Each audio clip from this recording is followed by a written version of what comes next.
दिसंबर में जब यह कानून पारित हुआ संसद से, तो एक तरह से सख्ता छा गया।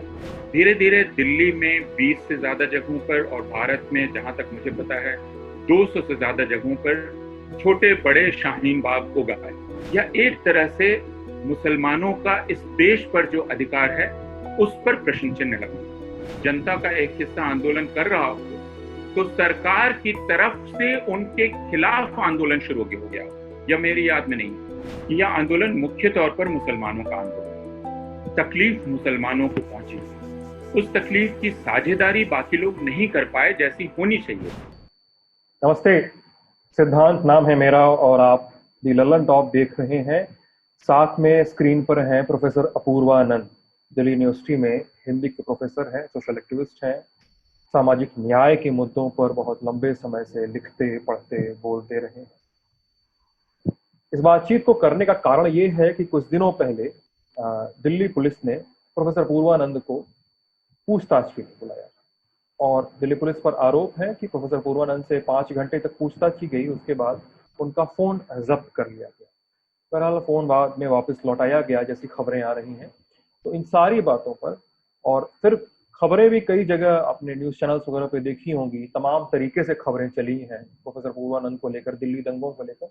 तो इस पूरे मसले को प्रोफेसर अपूर्वानंद से समझेंगे हम लोग कि क्या है मसला, क्या हुआ था, क्या है समाज, सारी कुछ बातें जो हैं वो हम जानने आए। कैसे हैं सर? मैं बिल्कुल ठीक हूँ सिद्धांत, बहुत शुक्रिया। सबसे पहला सवाल तो यही है पूर्वानंद जी कि दिल्ली पुलिस ने आपको पूछताछ के लिए बुलाया क्यों? बुलाया कि ये तो बहुत स्पष्ट है और यह खबर मीडिया में भी है, क्योंकि मैंने पूछताछ के बाद एक छोटा सा वक्तव्य जारी करके सूचना दी थी। क्योंकि अभी मीडिया का परिदृश्य जिस प्रकार का है उसमें कोई गलत सूचना प्रसारित होने लगे, उससे बेहतर है कि सूचना देनी चाहिए। और दिल्ली पुलिस ने जो मुझे नोटिस दी वह थी दिल्ली में जो हिंसा हुई है अभी, उसमें एक FIR है जिसकी संख्या 5920 है। तो उसको लेकर जो जांच चल रही है उसमें उन्होंने जो जानकारी मेरे पास हो वह देने के लिए बुलाया था। उसकी धाराएं बहुत संगीन हैं, UAPA और राजद्रोह, हिंसा भड़काना, दंगा भड़काना वगैरह अनेक धाराएं हैं जिनको याद रखना भी बहुत मुश्किल है। तो वो बहुत संगीन धाराएं हैं। मैं ये नहीं कहूँगा कि यह नोटिस जब मुझे मिली मुझे बहुत हैरानी हुई हो। हालांकि मैं ये कह सकता हूँ कि यह आश्चर्य की बात है कि दिल्ली पुलिस को ऐसा लगा कि मुझ जैसे व्यक्ति के पास इस हिंसा को लेकर कोई खबर उनके लिए होगी या कोई सूचना होगी जो उपयोगी होगी।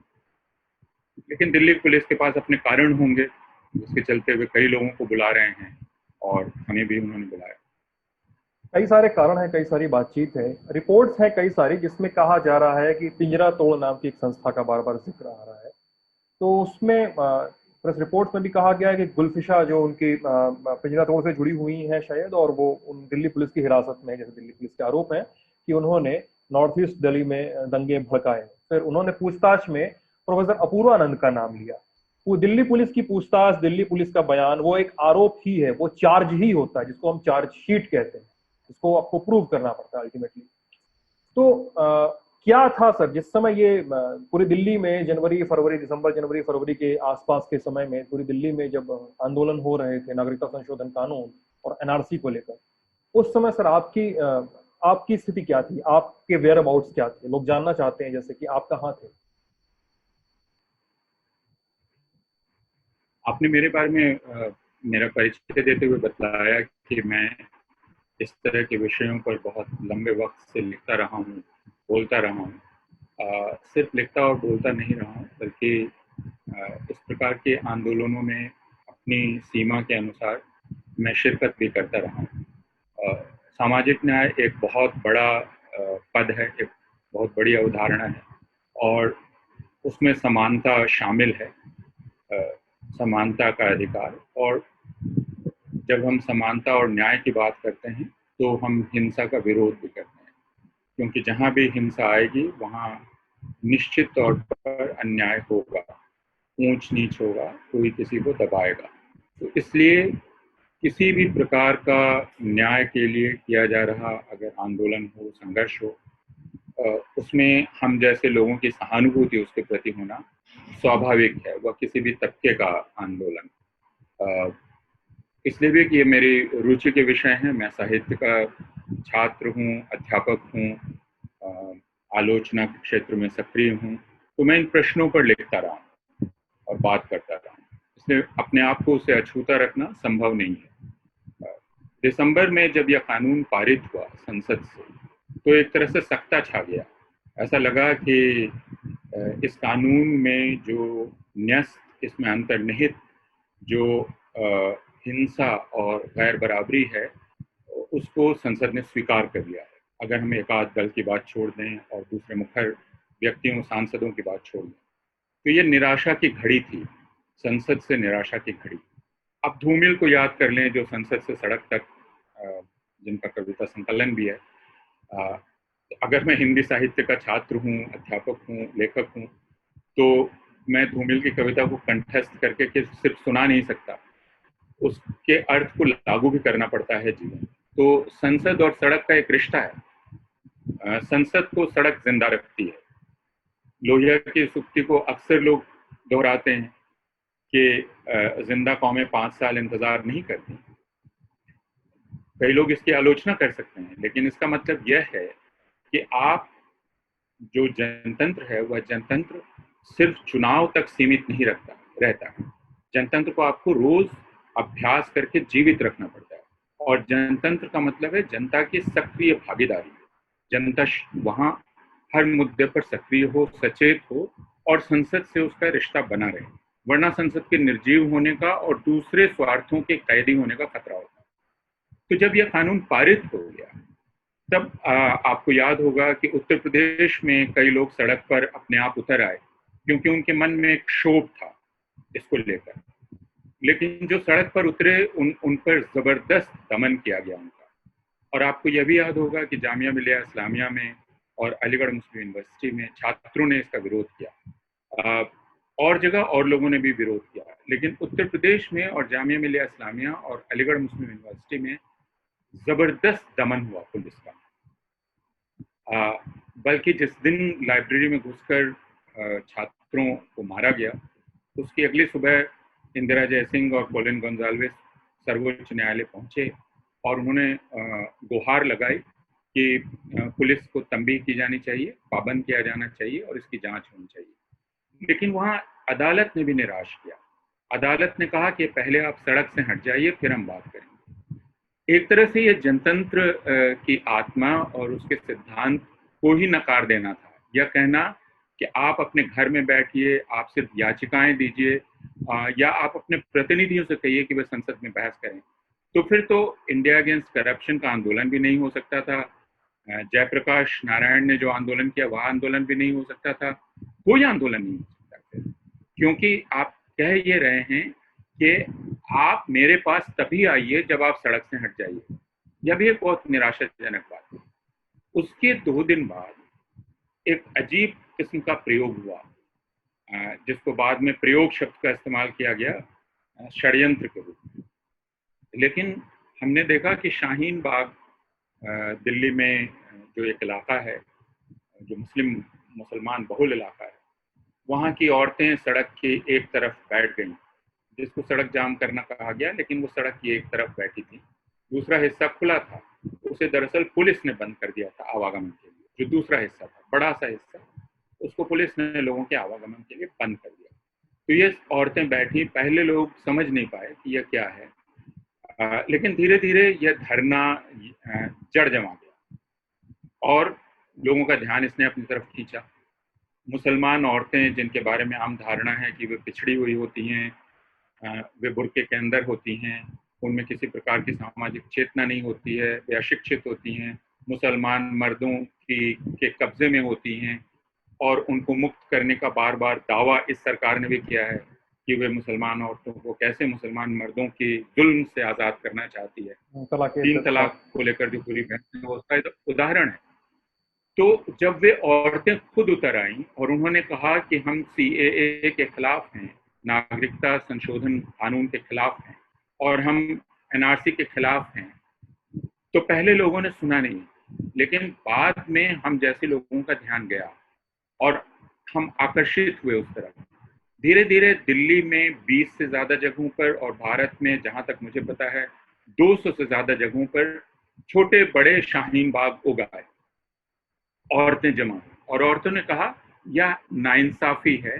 नाइंसाफी यह है कि आप अगर भारत में नागरिकता लेने के कई रास्ते बना रहे हैं, जिनमें से एक रास्ता सीएए के जरिए खोला जा रहा है, तो यह कहना कि इस रास्ते पर मुसलमान पहचान नहीं चल सकती, यह एक तरह से मुसलमानों का इस देश पर जो अधिकार है उस पर प्रश्न चिन्ह लगाना। यह एक तरह से हमारा अपमान है। हमारा जो लगाव है इस देश से, उस लगाव को कम करके देखना है। तो वह अपना दुख, अपना क्षोभ, अपनी शिकायत जाहिर कर रही है। मैं आपको याद दिलाऊं, और आपको याद ही होगा सिद्धांत, क्योंकि आप सारे लोग भी वहां गए होंगे। वे औरतें ये कह रही थी कि हम चाहते हैं कि हमारे प्रधानमंत्री और गृह मंत्री यहाँ आकर हमारी बात सुने, हम जो कहना चाहते हैं। वो एक आश्वासन चाहती थी कि उनसे आश्वासन दे दें तो हम हट जाएंगे। हाँ, तो यह तो कोई भी चाहेगा ना। वो ये तो नहीं कह रही थी कि आप हमारे प्रधानमंत्री नहीं हैं, आप हमारे गृह मंत्री नहीं हैं, आप हमारी सरकार नहीं हैं। वो कह रही थी कि आप हमारे हैं और हम आपकी जनता हैं, हमें शिकायत है तो आप सुनिए। लेकिन इसका जो जवाब दिया गया वो बहुत भयानक था। दिल्ली में जो जनवरी के महीने में चुनाव अभियान हुआ, उस चुनाव अभियान में शासक दल के नेताओं ने, जिसमें केंद्रीय मंत्रिमंडल के शीर्ष नेता शामिल थे और शासक दल के सारे बड़े नेता शामिल थे, उन्होंने बहुसंख्यक जनता को धरना दे रही औरतों और यह कहा कि उन औरतों के पीछे पुरुष छिपे हुए हैं, बलात्कारी छिपे हुए हैं, आतंकवादी छिपे हुए हैं। यह सब कहकर इतने भाषण दिए गए जो इन औरतों और धरनार्थियों के खिलाफ घृणा और हिंसा भड़काने वाले भाषण थे। आपको याद होगा कि गोली मारने का उकसावा दिया गया, और वह उकसावा मात्र नहीं था, मजाक नहीं था, क्योंकि जामिया मिलिया इस्लामिया में एक व्यक्ति वाकई रिवॉल्वर लेकर आया, उसने गोली चलाई, शाहीन बाग पे गोली चली। तो हम ये नहीं कह सकते हैं कि यह जो उकसावे भरा भाषण था उसका नतीजा नहीं हुआ। उसका नतीजा इन दो प्रतीकात्मक घटनाओं में दिखलाई पड़ता है। और जब चुनाव हो जाता है और इन उकसावों के बावजूद हार हो जाती है, तब 20 तारीख के बाद फिर से हिंसा का माहौल शुरू होता है। मुसलमान औरतें ये कहने लगती हैं कि हम 2 महीने से बैठे हैं, इतनी ठंड में बैठे थे, हमारी बात नहीं सुनी जा रही है, सुनी कैसे जाएगी। शायद डेस्परेशन में, और शायद मुझे जो मालूम हुआ वह यह कि भीम आर्मी के आह्वान पर वे सड़क पर निकल आए। दिल्ली में 6-7 जगहों पर उन्होंने सड़क जाम कर दी।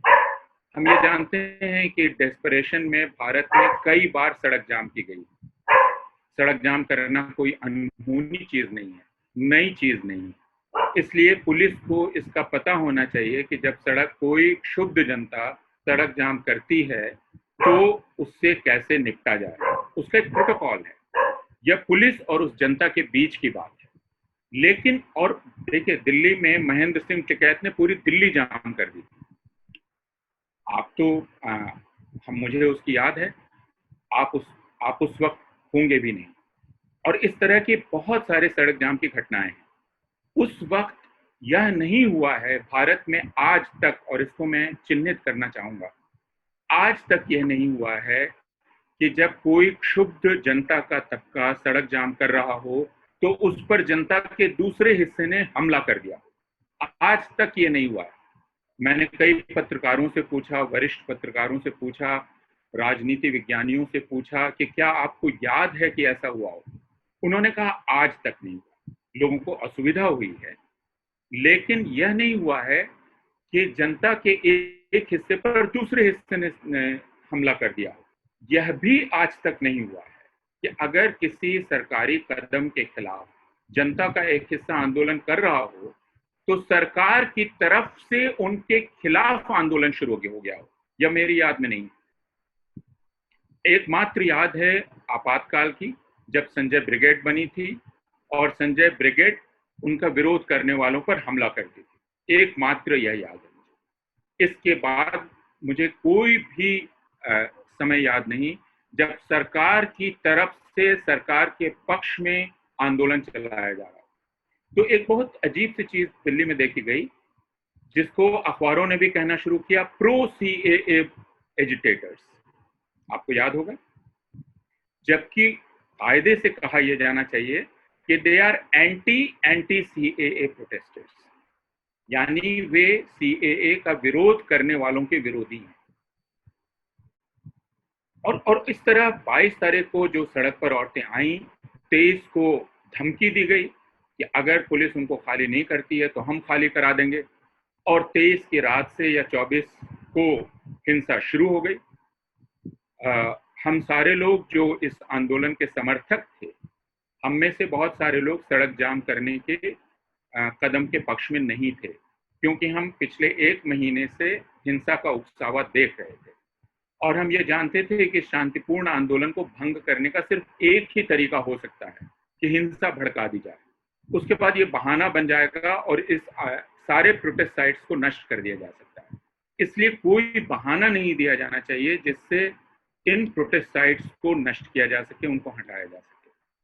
अगर आप सड़क पर निकलेंगे तो हिंसा आपके ऊपर की जाएगी और वह एक बहाना बन जाएगा। और हमने देखा कि 23 तारीख से की रात से 24 से हिंसा शुरू हुई, बल्कि हम लोग 24 तारीख को कुछ लोग जाफराबाद गए भी थे और जाफराबाद जाकर हमने वहां औरतों से बात करने की कोशिश की कि वे सड़क से हट जाएं, सड़क जाम ना करें, लेकिन वे औरतें बजिद थीं कि गृह मंत्री आए, प्रधानमंत्री आए, हम कौन होते हैं उन्हें कहने वाले कि वे सड़क से हट जाएं।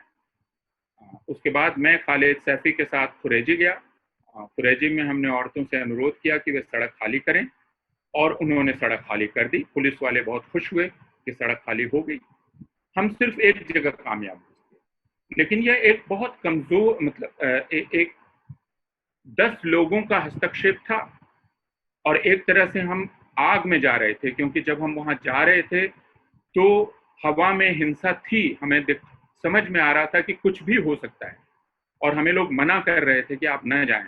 फिर भी हमने सोचा कि हमारा कर्तव्य है, अगर हम एक शांतिपूर्ण आंदोलन के समर्थक हैं तो उसका अंत हिंसा में नहीं होने देना चाहिए। इसी वजह से सीलमपुर प्रोटेस्ट साइट पर भी गए, वहां से भी हमने अनुरोध किया कि सारे प्रोटेस्ट साइट्स से जो सड़क जाम की गई है अलग अलग जगह उन्हें खाली किया जाए।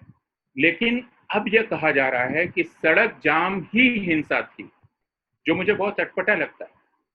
सड़क जाम हिंसा नहीं थी, सड़क जाम हिंसा का कारण नहीं था।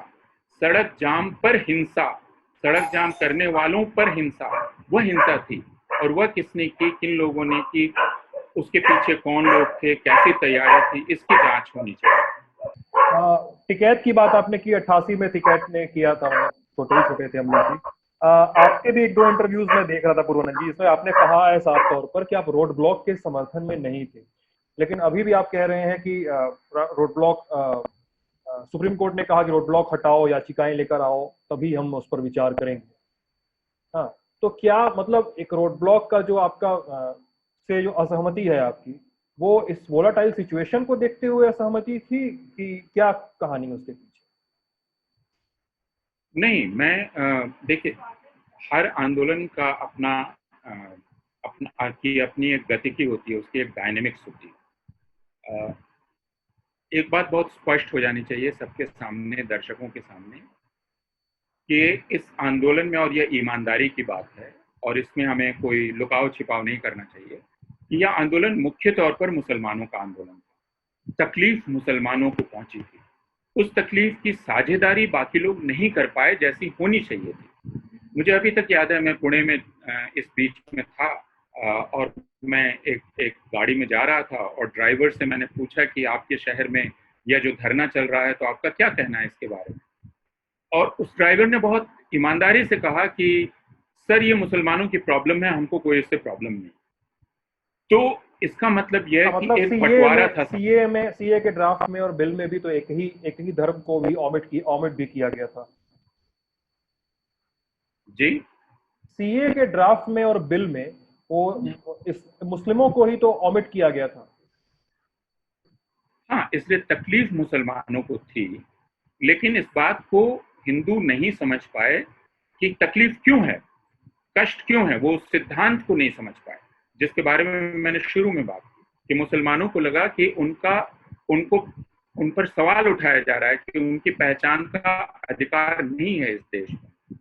इसको नहीं समझ पाए। तो आंदोलन का एक हिस्सा वह था जिसमें मुसलमान बैठे, उन्होंने अपना क्षोभ व्यक्त किया, अपना दुख प्रकट किया।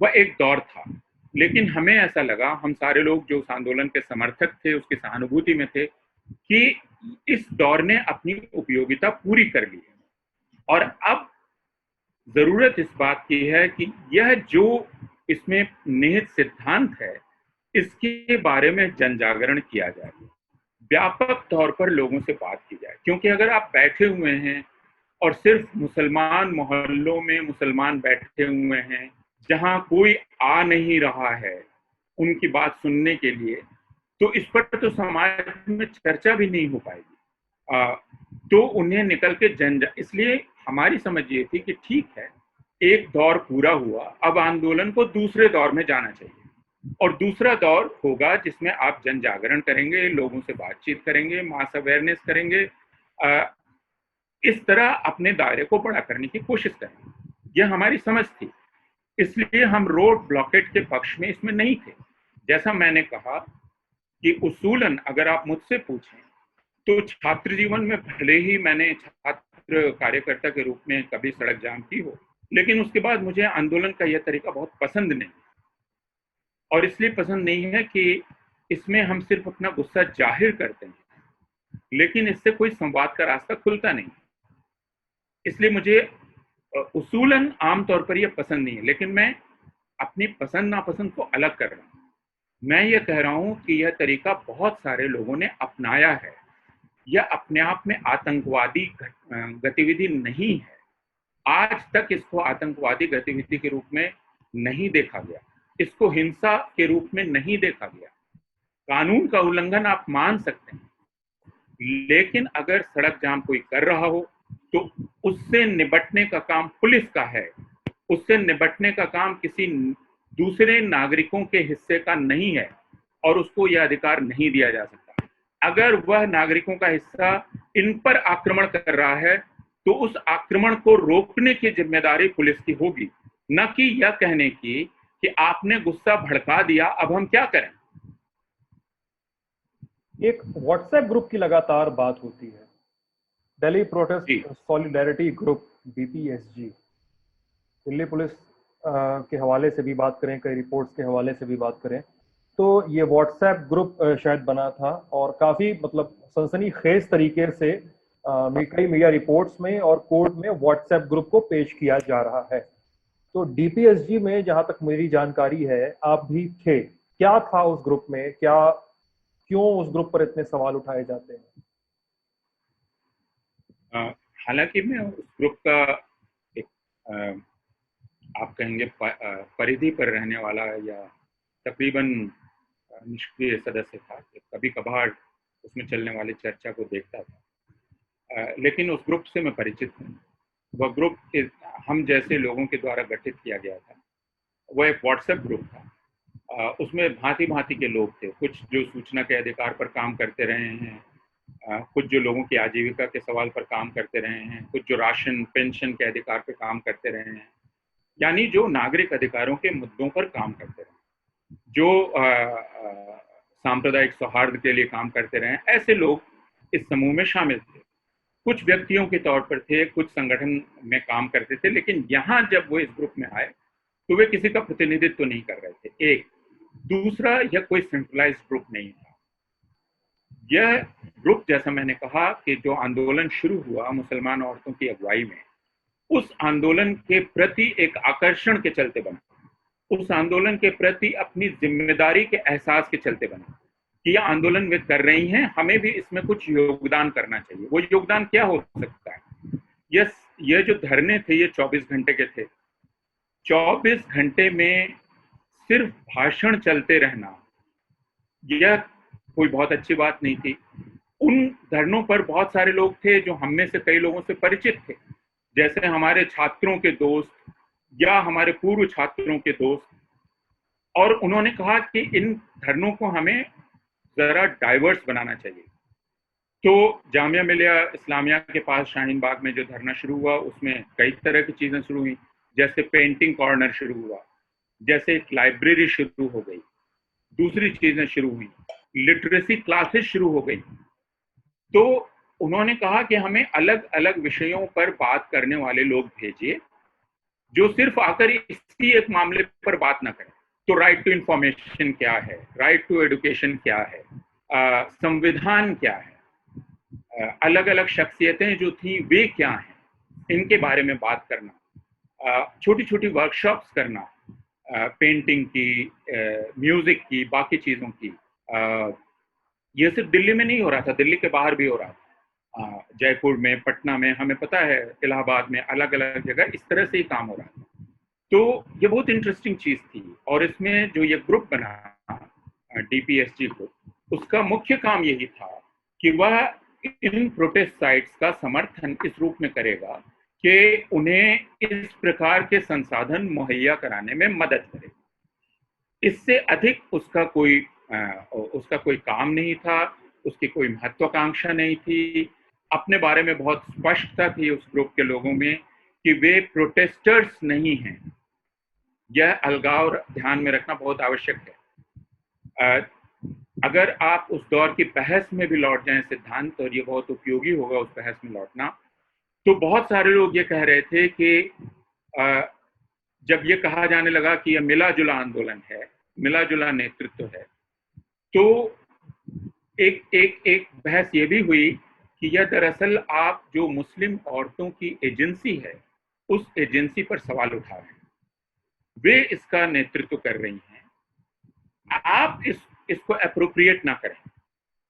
ये कहा जा रहा था जो अपने आप को लिबरल और सेक्युलर कहते हैं उनको, कि आप इस पे वैसी दावेदारी ना करें, नेतृत्व की दावेदारी, इसको चलाने की दावेदारी, ये सारा काम हम लोग कर रहे हैं, आपसे हम जितना समर्थन मांग रहे हैं आप उतना करें। इसलिए हम, इस ग्रुप की एक सीमा थी, उस सीमा से यह ग्रुप परिचित था, उसके प्रति बहुत संवेदनशील था, इस बार और भी ज्यादा संवेदनशील था।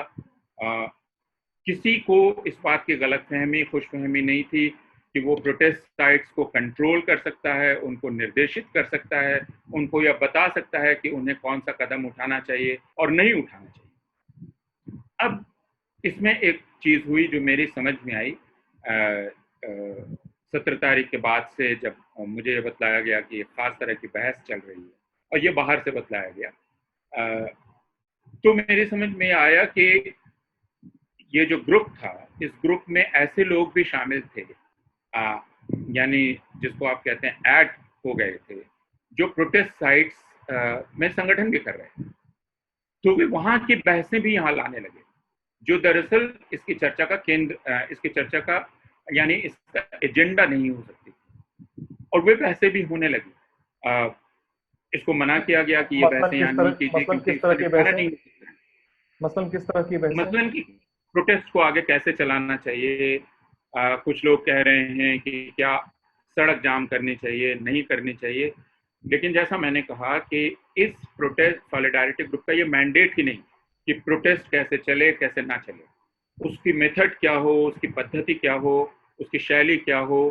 अधिक से अधिक आप सुझाव दे सकते थे, लेकिन हमें यह भी बहुत साफ था कि सीलमपुर प्रोटेस्ट साइट हो या चांदबाग प्रोटेस्ट साइट हो या करदमपुरी प्रोटेस्ट साइट हो, वो किसी सेंट्रलाइज जगह से संचालित नहीं हो रहा है। हर एक तरह की ऑटोनॉमी है हर जगह। तो फिर हम एक सेंट्रलाइज बहस में पड़ जाएं कि कैसे चलना चाहिए कैसे चलना नहीं चाहिए, यह उचित नहीं है। यह कई लोगों ने इस आपत्ति जाहिर की उस चैट ग्रुप को देखने से ऐसा पता चलता है, और जिन पर यह आरोप लगाया जा रहा था कि आप औरतों को उकसा रहे हैं, उन्होंने बहुत स्पष्ट तौर पर कहा कि आरोप झूठ है, आप झूठ फैला रहे हैं और ये झूठ फैलाना आप बंद कर दें। तो यह एक तरह से आप ये कह सकते हैं कि एक आरोप और प्रत्यारोप उस ग्रुप में चल रहा था, लेकिन उस ग्रुप से जुड़े हुए जो लोग थे उनकी स्पष्टता बहुत थी कि वे आंदोलन की दिशा तय नहीं कर सकते, वे औरतों को ये नहीं बतला सकते कि उन्हें क्या करना है और क्या नहीं करना है। वे अपनी चिंताएं व्यक्त कर सकते हैं, जो चिंताएं उन्होंने व्यक्त की कि दूसरी तरफ से हिंसा की तैयारी चल रही है, इसलिए हमें सावधान रहना चाहिए, उसके उकसावे में नहीं आना चाहिए, और अगर आवश्यक हो तो 2 कदम पीछे ले लेना चाहिए ताकि आंदोलन जिंदा रह सके। ये बहुत स्पष्ट था कि आप उस प्रलोभन में ना आ जाएं, बल्कि 2 कदम पीछे जाना हो तो इसको अपनी हार ना समझें, 2 कदम पीछे चले जाएं। आंदोलन 2 कदम पीछे जाते हैं। माहौल जब खासकर इतना जहरीला कर दिया गया है, जब यह कहा जा रहा है कि ईवीएम का बटन ऐसे दबाएं कि शाहीन बाग की औरतों को करंट लग जाए, यह बात अगर देश का गृह मंत्री कह रहा है तो जाहिर है कि हवा में हिंसा भरी जा चुकी है। जब वित्त मंत्री कह रहा है, उकसावा दे रहा है अपने समर्थकों को कि गोली मार दो, तो आप जानते हैं कि यह हिंसा बहुत वास्तविक हो सकती है। तो और आपकी क्षमता बहुत सीमित है, और हिंसा का जवाब आप हिंसा से नहीं दे सकते और देना नहीं चाहिए। ये बात बहुत स्पष्ट है। दिल्ली पुलिस सॉलिडारिटी ग्रुप के बारे में बात हो गई, इसके बारे में बात हो गई। थोड़ी सी बात करते हैं कोर्ट और दिल्ली पुलिस पे। कोर्ट ने कई मौकों पर, हमेशा तो नहीं लेकिन कई मौकों पर दिल्ली पुलिस की जांच पर सवाल उठाए हैं। जांच पर क्या एक पक्ष पर ज्यादा फोकस है, ऐसे सवाल किए हैं कोर्ट ने दिल्ली पुलिस से। आप इस राय से क्या कोई इत्तेफाक रखते हैं कि दिल्ली पुलिस की जांच क्या किसी एक दिशा में जा रही है, जैसे आरोप भी लग रहे हैं, जैसा कई लोग सोशल मीडिया पर भी लिखते हैं? देखिए, हम थोड़ा ठहर के इसको समझने की कोशिश करें। यह तो एक तथ्य है कि दिल्ली में हिंसा हुई, इस तथ्य से कोई इनकार नहीं कर सकता। हिंसा 3 दिन तक हुई, इस तथ्य से भी कोई इनकार नहीं कर सकता। दिल्ली पुलिस केंद्र सरकार के मातहत है, इस तथ्य से भी कोई इनकार नहीं कर सकता। 3 दिन तक हिंसा चलने दी गई, जबकि केंद्र सरकार के मातहत दिल्ली पुलिस है, वो दिल्ली राज्य सरकार के मातहत नहीं है। हिंसा को फौरन रोका नहीं गया, यह भी तथ्य है। यह बात भी रिकॉर्ड पर है कि कई जगह ऐसा देखा गया कि पुलिस ने हिंसा को रोकने में उदासीनता दिखलाई। कई जगह हिंसा में हिस्सा लिया, भाग लिया। अगर हम इसे व्यापक न कहें तो इसके कुछ उदाहरण तो मौजूद हैं। काफी वीडियो जी, वीडियो भी मौजूद हैं इसके, जिसमें पुलिस मुसलमानों के खिलाफ हिंसा में शरीक दिखलाई जा रही है। उसके बाद कारवान और बहुत सारे जो प्लेटफॉर्म्स हैं, उन्होंने जो जांच पड़ताल की, उसमें भी आरोप लगाए गए। उसके पहले ये भी रिकॉर्ड पर है कि केंद्रीय मंत्रियों ने हिंसा का उकसावा किया। यह भी रिकॉर्ड पर है कि भारतीय जनता पार्टी में तुरंत शामिल हुए एक नेता ने धमकी दी कि पुलिस अगर नहीं करती है तो हम करेंगे, और उस धमकी के फौरन बाद ये हिंसा हुई। ये सारा कुछ तथ्य है। तो जो हिंसा हुई उनसे इनका कोई रिश्ता था या नहीं था, यह जांच का विषय होना चाहिए। अभी तक हमें इसका प्रमाण नहीं है कि इसकी जांच की जा रही है।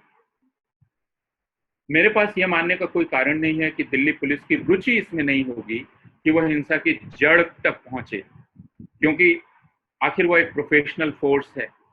उसकी जिम्मेदारी देश की जनता के प्रति है, संविधान के प्रति है। तो मैं ये मान नहीं सकता कि वो अपने इस उत्तरदायित्व से और मैं ये मान नहीं सकता कि ये सारी चीजें जो रिकॉर्ड पर हैं, यानी 2 महीने से एंटी सीएए प्रोटेस्टर्स के खिलाफ सक्रिय हिंसा का भड़कावा, खुलेआम भड़कावा, और उसके बाद हिंसा का होना, इन दोनों में कोई संबंध ही नहीं होगा, यह मानना कठिन है। लेकिन इस पक्ष की जांच न होना यह बहुत ताज्जुब की बात है, बल्कि इस तरफ ही जांच होना कि एंटी सीएए प्रोटेस्ट के चलते रोड जाम के चलते हिंसा हो गई। अभी तक जो चार्जशीट्स हमने देखी हैं उनमें बार बार ये जामिया मिलिया इस्लामिया में 16 दिसंबर को जो भाषण दिया गया, जो सभा हुई, उसका रिश्ता जोड़ा जा रहा है 24 फरवरी की हिंसा से। उसका रिश्ता तो जोड़ा जा रहा है, लेकिन 23 तारीख को जो उकसावे भरा भाषण दिया गया, उसके पहले लगातार जो भाषण दिए गए उकसावे भरे, उनकी कहीं कोई चर्चा ही नहीं है।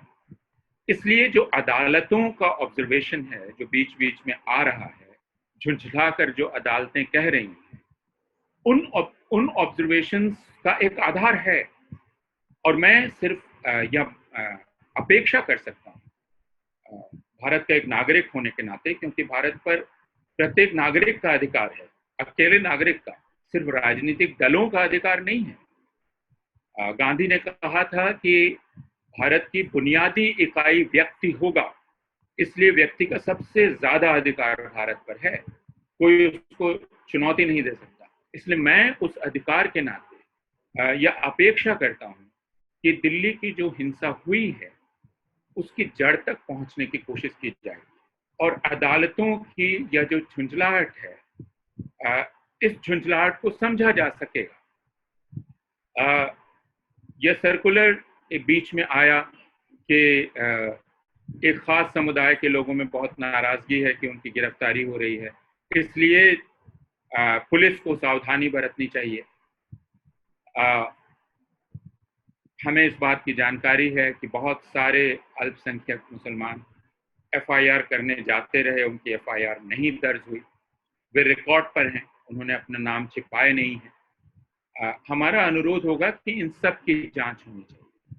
जहां तक दिल्ली प्रोटेस्ट सॉलिडारिटी ग्रुप का नाम है, चूंकि ये इतना आम हो चुका है, अब इस पर इतनी आम चर्चा हो रही है, एक तरह का मीडिया ट्रायल ही इस ग्रुप पर किया जा रहा है, तो मैंने इस ग्रुप के बारे में खुलकर अपनी बातें कही। हम सारे लोग जो भी करते रहें, हम खुलकर करते रहें। हम षड्यंत्रकारी तरीके से, गोपनीय तरीके से, छिपकर मीटिंगें करके, योजना बनाकर, औचक तरीके से कोई काम करने में विश्वास नहीं करते। हमने जो भी किया है बयान देकर किया है, हमने जो भी किया है पर्चा जारी करके किया है, हमने जो भी किया है खुलेआम किया है। अगर हमें किसी भी तरह कोई गोपनीय कार्य करने की मंशा होती तो ये व्हाट्सएप ग्रुप ही क्यों बनता। हमें यह पता है, हम तो इतने बेवकूफ नहीं हैं कि हमें यह नहीं पता है कि पूरी की पूरी व्हाट्सएप चैट पुलिस के पास जा सकती है। कि हम इतने बेवकूफ हैं? हम में से कोई भी इतना बेवकूफ नहीं। हम ये देख चुके हैं कि न सिर्फ वह हो सकता है, बल्कि भीमा कोरेगांव मामले में जो हुआ वह यह कि जो आपके कंप्यूटर पे नहीं है वह भी डाल दिया जा सकता है और उसके आधार पर आपके ऊपर कार्रवाई हो सकती है। हमने आनंद तेलतुंबड़े, गौतम नवलखा, सुधा भारद्वाज, सोमा सेन, इन तमाम लोगों की गिरफ्तारियां देखी, तो हम इतने अनभिज्ञ तो नहीं है ना। भीमा कोरेगांव मामले को जिस तरह सर के बल खड़ा कर दिया गया, यानी वहां हिंसा दलितों के ऊपर हुई थी, हिंसा के पहले आरोपी हिंदुत्व की राजनीति से जुड़े हुए लोग थे, पुलिस ने उस हिंसा को पूरी तरह नजरअंदाज कर दिया, उन एफआईआर्स को ड्रॉप कर दिया, उल्टे एक नई जांच शुरू कर दी, पूरे देश में छापे पर छापा डाला, 12 लोगों को गिरफ्तार कर लिया। सबसे ताजा गिरफ्तारी हैनी बाबू की है। 85 साल के स्टैन स्वामी जो रांची में आदिवासियों के बीच जिन्होंने पूरी जिंदगी लगा दी, उनके साथ क्रूर पूछताछ चल रही है। तो हमको तो पता है कि चीजों को सर के बल खड़ा कर दिया जा सकता है, उस बीच हम यह कर रहे थे। तो अगर हमें कोई गोपनीय षड्यंत्र करना होता तो इतने मूर्खतापूर्ण तरीके से नहीं करते। इसलिए इस ग्रुप के बारे में जो बात हो रही है उस बात को भी हम खुले तरीके से कर रहे हैं, और कोई भी बात इस ग्रुप के बारे में हो हम उस पर खुली चर्चा करने के लिए तैयार हैं। और हम फिर कह रहे हैं कि हमारी जो जिम्मेदारी इन विरोध प्रदर्शनों के प्रति थी उससे हम अपने आप को दूर नहीं कर रहे हैं, लेकिन यह बहुत स्पष्ट रहना चाहिए कि यह कहना कि इस ग्रुप के लोग इन आंदोलनों को प्रभावित कर रहे थे, यह इन आंदोलनों को चलाने वाली औरतों का अपमान है। वे फैसला कर रही थी, वो कोई भीड़ नहीं है। क्यों उनको 3-4 लोग चला रहे थे, उनको उकसा रहे थे, उनको भड़का रहे थे, यह उनका पूरी तरह से अपमान है। अनंत तेलतुंबड़े की और भीमा कोरेगांव की बात की, उस पर तो कई सारे सवाल उठे हैं, जबकि अनंत तेलतुंबड़े की गिरफ्तारी को लेकर जो उनका एक लेख मैंने पढ़ा था, जो भीमा कोरेगांव के पूरे कॉन्सेप्ट को ही वो उल्टा करके देखते हैं। वो बोलते हैं, खारिज करता था। हाँ, वो खारिज करते हैं अपने तो एक लेख में अनंत तेलतुंबड़े, इसलिए उनकी गिरफ्तारी पे कई सारे सवाल भी उठे हैं। कोरोना का संक्रमण है जिस समय अब हमारे बीच में, उस समय नागरिकता संशोधन कानून जो है वो अपने पूरे इफेक्ट में लागू है, ये बात तो सच है। तो क्या संक्रमण बीतने के बाद ये इसकी कोई आशंका है कि वो आंदोलन फिर से जन्म लेगा कहीं ना कहीं? मैं इसमें 2 बातें कहना चाहूंगा सिद्धांत। आपका वक्त जा रहा है, इसके बावजूद मैं अनुरोध करूंगा कि इसे सुना जाना चाहिए। मैं ये मानता हूँ, मेरी ये समझ है इस कानून को लेकर कि यह एक प्रतीकात्मक कदम था, एक संदेश था। पूरा राष्ट्र ही एक प्रकार की कल्पना होती है, प्रतीकों से बना होता है। तो ये प्रतीक था। प्रतीक क्या था कि नागरिकता का एक रास्ता हम बना रहे हैं जो एक पहचान के लिए बंद है। यह उस पहचान को एक संदेश था, एक सिंबॉलिक जेस्चर था कि तुम्हारा दावा इस देश पर कम है। उससे इस देश के मुसलमानों पर प्रभावी रूप से कोई फर्क नहीं पड़ने वाला था उनकी जिंदगी में, इस देश के जो मुसलमान। लेकिन हम याद कर लें कि सीएए के पहले एक और चीज थी, वो क्या थी? एनआरसी। और सीएए की बहस ही कब से शुरू हुई? जब असम में एनआरसी लागू होने की बात होने लगी। असम में जब एनआरसी में ये दिखलाई पड़ने लगा कि एनआरसी से में जो लिस्ट बन रही है उसमें लाखों लोग बाहर हो रहे हैं, 20 लाख लोग तकरीबन बाहर हो गए, और उसमें तकरीबन 14 लाख हिंदू बाहर हो गए। तब यह शोर उठा कि भाई, आपने तो कहा था कि एक खास तरह के लोग बाहर होंगे, इशारा मुसलमानों की तरफ था, बाहर हिंदू हो गए। यह तो बड़ी अजीब सी बात हुई। तब उनको कहा गया कि नहीं, हम एक कानून ला रहे हैं जिससे हम आपको अंदर ले आएंगे। मैं फिर आपको याद दिलाना चाहूंगा, असम के मंत्री, या शायद सोनोवाल थे या हेमंत बिस्वा शर्मा थे, इन्होंने यह कहा था कि इस देश में जब तक भारतीय जनता पार्टी है, जब तक नरेंद्र मोदी हैं, तब तक या अमित शाह जी हैं, तब तक यह प्रक्रिया तब तक चलती रहेगी जब तक जिन्हें बाहर होना है उन्हें बाहर नहीं कर दिया जाए, और जिन्हें अंदर होना है उन्हें अंदर नहीं ले आया जाए। तो जो बाहर रह गए 14 लाख, उनको यह कहा गया कि हम आपके लिए सीएए ला रहे हैं। सीएए का विरोध असम में क्यों हुआ? क्योंकि सीएए में कट ऑफ डेट 2014 की गई, यानी 2014 तक जो अफगानिस्तान, पाकिस्तान और बांग्लादेश से भारत में आ गए हैं उनको नागरिकता इस रास्ते से मिल जाएगी। असम के लोगों ने कहा कि यह तो धोखा है, कट ऑफ डेट तो 71 था, 71 था, आपने उसको 14 कर दिया और आपने अपने राजनीतिक लाभ के लिए इसको किया है। तो असम में इस वजह से आंदोलन खड़ा हो गया। वह क्षोभ असम में अब तक है। भारत में इसका प्रतीकात्मक असर हुआ, मुसलमानों को चोट पहुंची और इसलिए आंदोलन शुरू हुआ। लेकिन दूसरी वजह से भी हुआ वही, और संसद में गृह मंत्री के दिए गए बयान को याद कीजिए। उन्होंने कालक्रम की याद दिलाई। उन्होंने कहा है कि सीएए, एनआरसी दोनों एक दूसरे से जुड़े हुए हैं, यानी एनआरसी से जो लोग बाहर रह जाएंगे उनको सीएए में अंदर किया जाएगा। हालांकि यह बात जरा हास्यास्पद है, क्योंकि मान लीजिए कि असम में कोई व्यक्ति जो भारतवासी है वो बाहर रह गया है, तो सीएए से अंदर आने के लिए उसे बताना पड़ेगा ना कि वो बांग्लादेश का है या अफगानिस्तान का है या या पाकिस्तान का है, इसके लिए उसे प्रमाण देना पड़ेगा। तो ये सारी चीज ही हास्यास्पद थी, अतार्किक थी। लेकिन जैसा मैंने कहा, ये सिंबॉलिक था। इसका सिंबॉलिक मैसेज सबको पहुंचा।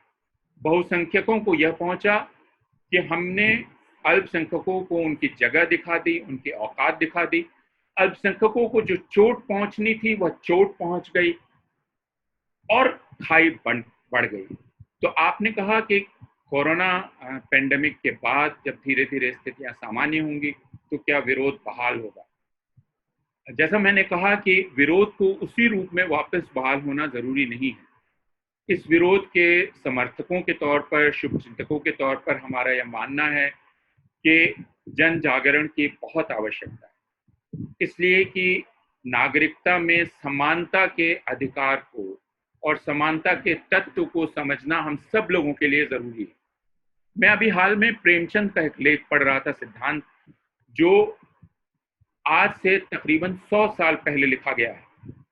उसमें वे लिखते हैं, और बड़े मार्के की बात लिखते हैं, वे लिखते हैं कि अगर इस देश में स्वराज्य आने के बाद मुसलमानों को ऐसा लगता रहा कि बहुसंख्यक हिंदू उनको पीस डालेंगे, तो कोई भी जाति, कोई भी कौम अपमान बर्दाश्त करके साथ नहीं रहेगी। इस तरह न तो राष्ट्र बन सकता है न बनता है। ये प्रेमचंद के शब्द हैं, थोड़े हेरफेर के साथ। मैं सिर्फ 100 साल पहले कहे गए प्रेमचंद के शब्दों को दोहरा रहा हूं। और मैं हिंदी पढ़ने लिखने वालों से, क्योंकि हिंदी में ही यह जहर ज्यादा है, मैं अनुरोध करना चाहता हूं कि वो अपने इस पुरखे की आवाज को सुने। वो क्या कह रहा है? वो कह रहा है कि तुम मुसलमानों को अपमानित मत करो, उन्हें बराबरी का हक और बराबरी की इज्जत दो, तब राष्ट्र बनेगा। यह आंदोलन इसलिए सिर्फ मुसलमानों का नहीं होना चाहिए, यह हिंदुओं का, ईसाइयों का, दलितों का, स्त्रियों का, सबका होना चाहिए। आपके कहने का अर्थ है कि एक राष्ट्र का होना चाहिए पूरा आंदोलन, राष्ट्र के रहवासियों का। जी, आपके कहने का अर्थ है कि राष्ट्र के सभी लोगों का होना चाहिए, आपके कहने का मतलब है? बिल्कुल, सारे भारतीयों का होना चाहिए। और ठीक है। अगर इसमें पूरे विश्व में चिंता व्यक्त की जा रही है, सिद्धांत में सिर्फ एक वाक्य मैं कह के अपनी बात खत्म करूंगा कि अब किसी भी राष्ट्र का प्रश्न सिर्फ उसके राष्ट्र का प्रश्न नहीं है। हम पूरी दुनिया में समानता के सिद्धांत को स्थापित करना चाहते हैं। हमने कल परसों इस देश में खुशियां मनाई हैं। क्यों? क्योंकि अमेरिका में डेमोक्रेटिक पार्टी ने कमला हैरिस को अपने उपराष्ट्रपति पद का उम्मीदवार घोषित किया है, एक भारतीय मूल की महिला को। क्या इसका मतलब है? इसका मतलब यह है कि अमेरिका तो इतना उदार है, कनाडा तो इतना उदार है, इंग्लैंड तो इतना उदार है, लेकिन हमारे यहाँ हम छाती पीट पीट कर स्यापा करने लगते हैं कि विदेशी मूल का फला व्यक्ति अब इस पद पर पहुंच जाएगा, फिर इस देश का क्या होगा। और फिर भी हम कहते हैं कि वसुधैव कुटुंबकम हमारा नारा है। तो हम पहचानों को शामिल नहीं करना चाहते, लेकिन हम दूसरी जगह दावा जरूर पेश करना चाहते हैं। तो हमें समानता के सिद्धांत को अंतर्राष्ट्रीय सिद्धांत मानकर स्वीकार करना चाहिए। जी, बहुत बढ़िया। और ये थी हमारी अपूर्वानंद के साथ बातचीत। कैसी लगी आपको हमें ज़रूर बताइएगा वीडियो के कमेंट सेक्शन में। कोई सवाल, कोई सुझाव, कोई बात है, कमेंट बॉक्स खुला है आप सभी के लिए। आप लल्लन टॉप देख रहे थे। आप सभी लोगों का बहुत बहुत शुक्रिया।